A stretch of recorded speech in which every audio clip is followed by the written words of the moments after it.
আমি একটা ছোট্ট ঘটনা বলছি। আজকে মেয়ের বাড়িতে গিয়েছিলাম, হয়েছে তো দুটো ঘটনা, কিন্তু আমি আপনাদেরকে একটা ঘটনাই বলছি। দুটোই বলছি, মানে একটা তো আপনাদের আরেকটা ভিডিওতে দিয়ে দিয়েছি, আর আরেকটা এখনকার ভিডিওতে দিচ্ছি। হয়েছে কি, আমরা ট্রেনে করে যাচ্ছিলাম, আমার বৌমা ছিল আর দুই নাতি ছিল আর আমি যাচ্ছিলাম। তো বিধাননগর থেকে ট্রেনে উঠেছি, চাকদা নামবো। ঠিক আমরা যখন কল্যাণী পার হয়ে গিয়ে কল্যাণী সীমান্ত একটা সাইড থেকে চলে যায়, কল্যাণী সোজাটা চলে যায় চাকদার দিকে। আমরা যখন চাকদার দিকে যাচ্ছি, মানে কল্যাণী পার হয়ে যাওয়ার পর না একটু জঙ্গল টাইপের জায়গা রয়েছে। তো আমি আর আমার বৌমা একটা আওয়াজ পেলাম, একটা জেন্টস, মানে একটা ছেলের গলার আওয়াজ, করে চিল্লিয়ে ওঠা। তো আমি ভাবলাম যে আমি একা শুনেছি, কিন্তু না, ওখানে আমি একা শুনিনি, আমার বৌমাও শুনেছিল। কিছু দূর একটা স্টেশন পার হয়ে যাওয়ার পর বললো, মা একটা কথা বলবো। আমি বলো। তো বললো যে দেখো, আমার না ওই কল্যাণী পার হওয়াতেই না একটা বলে শব্দ পেয়েছি জেন্টসদের। আমি বলছি, হ্যাঁ মা, আমিও পেয়েছি, কিন্তু হয় এরকম। হয় কেন বললাম, আমি আপনাদের পরে আর একটা গল্প বলবো, এরকমই কিছু গল্প। মানে আমার বাড়ি তো রেল লাইনের সাইডে ছিল আগে, তো আমরা জানি এরকম হয়। তো না, এরকম হয় মা, চলো।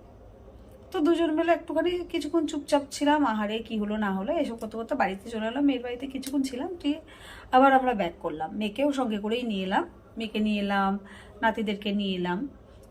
নিয়ে এসে তারপরে ফের আমরা ট্রেনে উঠেছি। ট্রেনে ওঠার পরে সেম জায়গায়, সেম টু সেম, যখন আমরা ব্যাক করছি তখন দেখলাম, মানে যখন যাচ্ছিলাম তখনও বাদিকে ওই আওয়াজটা হয়েছে, যখন ব্যাক করছি তখনও বাদিকেই মনে হলো আবারও এরকমই একটা আওয়াজ। মানে এখন কিন্তু মহিলাদের আওয়াজ, মানে করে চিল্লিয়ে উঠেছে মহিলাদের। আমি এবারে সত্যি কথা ভয় পেয়ে গেছি যে সেম জায়গাতে এপাশে ছেলে আর ওপাশে মেয়ে। আমার বৌমাও কিন্তু শুনতে পেয়েছে, কেন ও আবার সেই এই জায়গাটা একই জায়গায় কল্যাণী পার হয়েছে, যে তখনই একটুখানি ও ভয় পাচ্ছিল।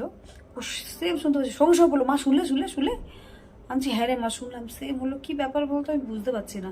আর একই জায়গায় একই রকমভাবে হলো, কি করে হলো। তবে হ্যাঁ, আমি এটুকু শিওর জানি যে এরকম রেল লাইনে হামেশাই, মানে প্রতিদিন একজন না একজন তো যায়, তো হতে পারে এটা। তো আমরা কিছুক্ষণ চুপচাপ ছিলাম। এটা একটা কিরকম যেন, আমি জানি না ওটা ভৌতিক কিছু না আমাদের শোনার ভুল, না ওই ট্রেনটা খুব স্পিডে যাচ্ছে বলে ওই আওয়াজটা পেলাম। কিন্তু যদি সবটাই এইরকমই হয়, তাহলে সেম জায়গায় কি করে হয়? সেম জায়গায় এদিকে যখন আমরা যাচ্ছিলাম মেয়ের বাড়ি, তখন জেন্টসদের আওয়াজ পেলাম, যখন আমি আমাদের বাড়ির দিকে ফিরছিলাম তখন মহিলাদের আওয়াজ পেলাম। তো জানি না, এটা আমাদের বৌমা শাশুড়ি দুজনের ভুল ভ্রান্তি হতেই পারে। তো আমি আপনাদের সঙ্গে শেয়ার করলাম গল্পটা। যে যেভাবে ভালো বুঝবেন নেবেন। আমার সত্যি ব্যাপারটা আমি আপনাদের জানালাম।